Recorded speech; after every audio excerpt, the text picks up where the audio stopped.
அசீசி நகர் புனித பிரான்சிஸ் 1181ஆம் ஆண்டு இத்தாலியில் உள்ள அசீசி நகரில் பிறந்தார். தந்தை பணக்காரர். பிரான்சிஸ் செல்வ செழிப்பில் வாழ்ந்தார். நல்ல கல்வி பயிற்சி பெற்றார். ஏழைகளிடம் அன்பு கொண்டிருந்தார். இரக்கத்தோடு உதவி செய்வார். இராணுவத்தில் சேர்ந்தார். போர் கைதியாக பிடித்து செல்லப்பட்டார். அப்பொழுது ஏற்பட்ட நோய் அவரது வாழ்க்கையே மாற்றியது. ஆன்மீகத்தில் நாட்டம் ஏற்பட்டது. புனித பயணமாக ரோமைக்கு சென்றார். பிச்சைக்காரர்கள் அமைந்து பிச்சை எடுத்தார். கடவுளிடம் ஆன்மீக ஞானம் கேட்டு செபித்தார். தனக்கென்று எதுவும் அவர் வைத்து கொள்ளாமல் எளிமையான வாழ்வு வாழ்ந்தார். இளைஞர்களை ஒன்று சேர்த்து சிறிய சகோதரர்கள் என்ற சபையை தோற்றுவித்தார். பெண்களுக்கென்று ஏழை பெண்களின் சபையை தோற்றுவித்தார்.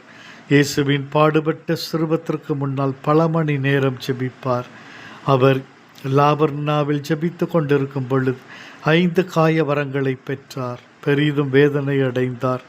1223ஆம் ஆண்டு புனித பிரான்சிஸ் கிறிஸ்மஸ் குடிலை அமைத்தார். இயற்கை மீது அளவு கடந்த அன்பு கொண்டிருந்தார். விலங்குகள் பறவைகளை சகோதரர்கள் சகோதரிகள் என்று அழைத்தார். பிரான்சிஸ் தமது 44வது வயதில் 1226 அக்டோபர் 4ஆம் நாள் இம்மண்ணுலக வாழ்வை துறந்தார். புனித பிரான்சிஸை எங்களுக்காக வேண்டிக் கொள்ளும்.